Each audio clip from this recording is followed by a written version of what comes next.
ሓደ መዓልቲ ተሲኢኻ ሎሚ እንታይ ክገብር ኢልካ ምስ ሓሰብካ እቲ ትውስኖ ውሳነ ናትካ ምስለካ ኸውን ግን እቲ ሓቂ ካብዚ ዝተፈለየ እዩ። ካብቲ ትኽደኖ ክዳን ክሳብ እትበልዖ ምግቢ ከምኡውን ኣብ ማሕበራዊ ሚድያ እትኽተሎ ሰብ ብናትካ ውልቀ ሰብነታዊ ድሌት ድዩ ወይስ ብስነልቦናዊ ጽልዋ? ንግሆ ተሲኢኻ ካብ ምስታይ ቀዳማይ ፍንጃል ቡን ክሳብቲ ኣብ መዓልታዊ ህይወትካ እትገብሮ ኣዝዩ ኣገዳሲ ውሳነታት ኩሉ ብውልቀ ሰብነታዊ ድሌትካ ዝተወሰነ ኣይኮነን። እቲ ንስኻ ትውስኖ ዘለኻ ውሳነ በገዛ ርእስኻ እትገብሮ ዘይኮነስ ብስውር ስነልቦናዊ ጽልዋ ዝተመርሐ እዩ። ሎሚ ነቲ ውሳነታትና ብዘይተፈልጠ መንገዲ ዝቆጻጸሮ ዘሎ ስውር ሓይሊ እንታይ ምዃኑን ከመይ ጌርና ከም እንገዝኦን ብዝርዝር ክንርኢ ኢና። እዚ ቪድዮ እዚ ንውሳነታትኩም ዘለኩም ኣረኣእያ ሙሉእ ብሙሉእ ዝቕይሮ እዩ። ስለዚ ነዛ ቪድዮ ላይክ ጌርኩም ብምጅማር ክሳብ መወዳእታ ተኸታተሉና። ሰብስክራይብ ዘይገበርኩም ድማ ሰብስክራይብ ብምግባር ናይዚ ጠቓሚ ቻናል ቤተሰብ ኩኑ። በቲ ስነልቦናዊ ትንታነ ክንጅምር ከለና ሓንጎልና ሓደ ሓበሬታ ንምቕባል ወይ ውሳነ ንምሃብ ብዙሕ ሓይሊ ከባኽን ኣይደልን። ሓንጎልና ነፍሲ ወከፍ ውሳነታት ብዕምቀት እንተዝሓስብ ነይሩ ኣዝዩ ብዙሕ ጉልበት መባኸነ። እዚ ማለት ንኹሉ ነገራት ብዕምቀት ክሓስብ ስለ ዘይኽእል ሓፂር መንገዲ ይጥቀም።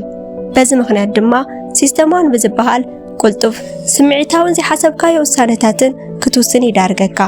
እቲ ውሳነኻ ድማ ምስቲ ንስኻ ብሓቂ እትደልዮ ኣይሳነን። ብተወሳኺ ድማ ቅድሚ ሕጂ ብዛዕባ ሓደ ነገር ዝነበረካ ሓበሬታ ወይ ስምዒት ሎሚ ንትውስኖ ውሳነ ብዝያዳ ይጸልዎ። ሓንጎልኻ ብሓቂ ነቲ እዋናዊ ኩነታት ዘይኮነስ ነቲ ቅድሚ ሕጂ ዝነበረ ዳታ እዩ ዝጥቀም ዘሎ። ከምኡውን ከባቢኻ መሓዙትካን ካብ ማሕበራዊ ሚድያ እትረኽቦም ሓበሬታታትን ነቲ ትጥቀመሉ ንብረት ወይ ድማ ነቲ ትኽተሎ ኣመለኻኽታ ይቆጻጸርዎ። ብዛዕባ እዚ ክትሓስብ ከለኻ ንስኻ ብነፃ ምርጫኻ ዝገበርካዮ ይመስለካ፣ ግን እቲ ማሕበራዊ ድፍኢት ነቲ ውሳነታትካ ንቡር ከም ዝመስል ገይርዎ እዩ። እምበኣር ሕጂ እቶም ኣብ ውሽጢ ኣእምሮና ኮይኖም ንውሳነታትና ዝቆጻጸርዎ ስውር ሓይልታት ብዝርዝር ክንርኢ ኢና። ቀዳማይ ስውር ሓይሊ ማርኬቲንግ። ኣብ ዝኾነ እዋን ኣብ ድኳን ወይ ኣብ ኦንላይን ሸመታ ክትገብር ከለኻ ዋው እዚ ነገር ዝዋግኡ ብጣዕሚ ቀኒሱ ሕጂ ናይ ግድን ክገዝኦ ኣለኒ ኢልካ ትፈልጥ ዶ? እቲ ዝገርም ግን ናይቲ ዋጋ ምቕናስ ዘይኮነስ ናይቲ ኣእምሮኻ ምትላል እዩ። ኣብ ማርኬቲንግ ኩባንያታት ኣንከር ወይ ድማ ማእሰርቲ ሓሳብ ዝብል ስልቲ ይጥቀሙ። እዚ ማለት ንሓደ ንብረት ኣብ መጀመርታ ኣዝዩ ክቡር ዋጋ የውፅሉ፣ ድሕሪ ዝተወሰነ ግዜ ድማ ናይቲ ንብረት ዋጋ ኣዝዮም ይቕንስሉ። ድሕሪዚ ንስኻ ናይቲ ንብረት ዋጋ ምቕናስ ርኢኻ እንከይ ሓሰብካዮ ትዕድግ ማለት እዩ። ንኣብነት ናይ ሓንቲ ጃኬት ዋጋ $200 ተባሂሉ ተጻሒፉ ትርኢ። ድሕሪ ግዜ ግን እታ ጃኬት ብ$100 ክትሽየጥ ትዕዘብ። እቲ $200 ዝብል ቁጽሪ ኣብ ኣእምሮኻ ከም ማእሰርቲ ሓሳብ ይኸውን። በዚ ምኽንያት ድማ እቲ $100 ዝብል ቁጽሪ ዝቐነሰ መሲሉ ይስምዓካ። በዚ ምኽንያት ድማ እንከይ ሓሰብካዮ ትዕድግ። ብሓቂ ግን እቲ ጃኬት ክትዕድጎ መደብ ነይርካ ዶ ወይስ ብሰንከቲ ማእሰርቲ ሓሳብ ዝብል ስልቲ ናይ ማርኬቲንግ ኢኻ ተታሊልካ? እቲ ዝገደደ ድማ ንሓደ ንብረት 3 ዓይነት ዋጋ ይቐርብ፣ ብ$10፣ ብ$20 ከምኡውን ብ$25። እዚ መስርሕ እዚ እቲ ብ$25 ዝሽወጥ ንብረት ዝበለጸን መሪጽካን ክትገዝኦ ዝተዳለወ መስርሕ እዩ። ኣብ ውሽጢ ሓደ ድኳን እቲ ኣዝዩ ክቡር ንብረት ንኣብነት $500 ዝዋግኡ ቦርሳ ኣብ ኣፍ ደገ ይቕመጥ። እዚ ነቲ ካልእ ኩሉ ንብረት ዝረኸሰ ኣምሲሉ ንኽረአ ይገብሮ። በዚ ማእሰርቲ ሓሳብ ዝብል ስልቲ ድማ ንስኻ ቅልጡፍ ውሳነ ትውስን፣ እንከይ ሓሰብካዮ ነገራት ትዕድግ። ድሕሪ ሕጂ ዝኾነ ንብረት ክትዕድግ ከለኻ እዚ ዋጋ እዚ ብሓቂ ናይዚ ንብረት ድዩ ወይስ መታለሊ እዩ ኢልካ ንዓርስኻ ሕተት። ካልኣይ ናይ ማሕበራዊ ሚድያ ኣልጎሪዝም። ሓንሳብ ስልክኻ ምስ ከፈትካ እቲ ትሪኦ ቪድዮ ወይ ጽሑፍ ብሓቂ ባዕልኻ ዝመረጽካዮ ድዩ ወይስ እቲ ኣልጎሪዝም ዝመረጸልካ? እቲ ትሪኦ ነገር ንስኻ ትቆጻጸሮ መስለካ ኸውን፣ ግን እቲ ማሕበራዊ ሚድያ እዩ ንስኻ ትሪኦ ዘለካ ነገር ዝውስን። ማሕበራዊ ሚድያ ንኹሉ መሲሉ ዝስምዐካ ጥራይ እዩ ዘርእየካ። ንስኻ ትፈትዎ ነገራት ጥራይ ምስ እትርኢ ኩሉ ሰብ ከማ እዩ ዝሓስብ ዝብል ጌጋ እምነት ይፈጥረልካ። ኣብዚ እዋን እዚ ሓሳብካ ካብቶም ካልኦት ክትፈልየሉ ኣብ ዘይትኽእለሉ ደረጃ ትበጽሕ።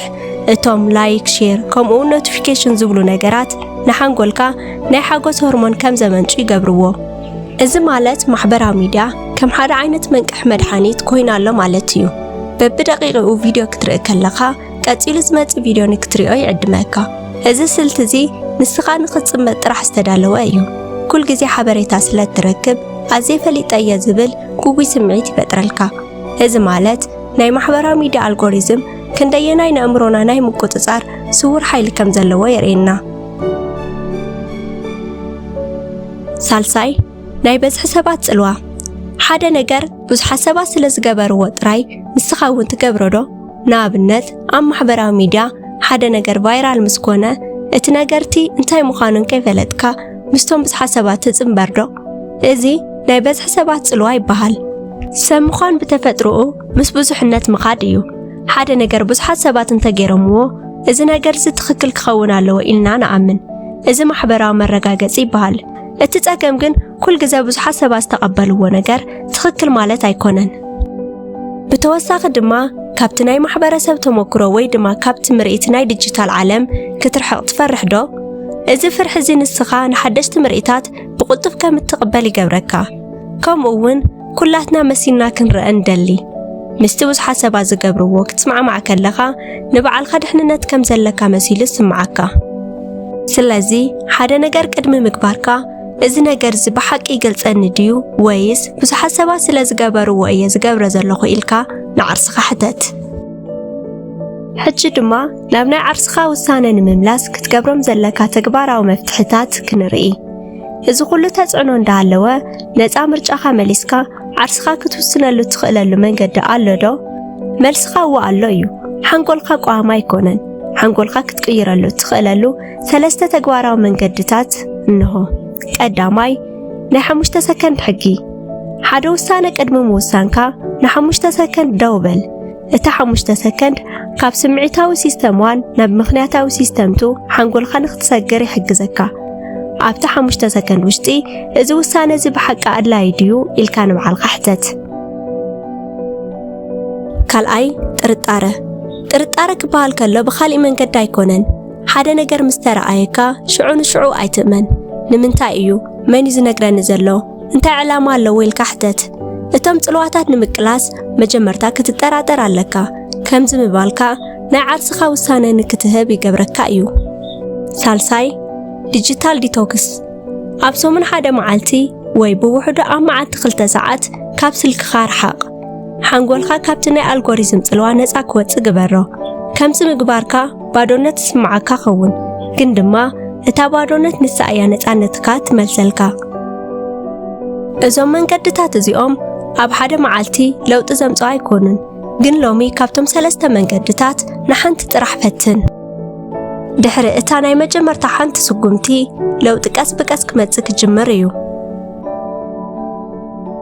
እምበኣር ንውሳነታትካ ዝቆጻጸሮ ዘሎ ስውር ሓይሊ ካብ ማርኬቲንግ ክሳብ ኣልጎሪዝም፣ ካብ ማሕበራዊ ድፊት ክሳብ ኣተሓሳስባ ኩሉ ዝተደራጀን ዝተሓላለኸን እዩ።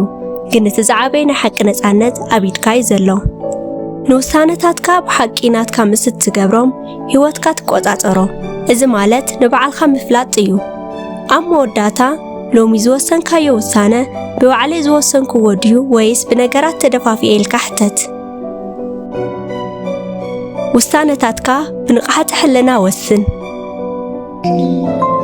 ናይ ሎሚ መደብና ነዚ ይመስል። እዚ ቪድዮ እንተፈቲኹሞ ላይክ ብምግባር ናብ ካልኦት ንክበጽሕ ሼር ግበሩ። ንተወሳኺ ትምህርታዊ ትሕዝቶታት ድማ ቻናልና ሰብስክራይብ ብምግባር ቤተሰብ ኩኑ። ኣብ ቀጻሊ ብኻሊእ ጠቓሚ ቪድዮ ክሳብ እንራኸብ ሰላም ቅነ። ክሳብ መወዳእታ ሓቢርኩምና ስለ ዝጸናሕኩም ነመስግን።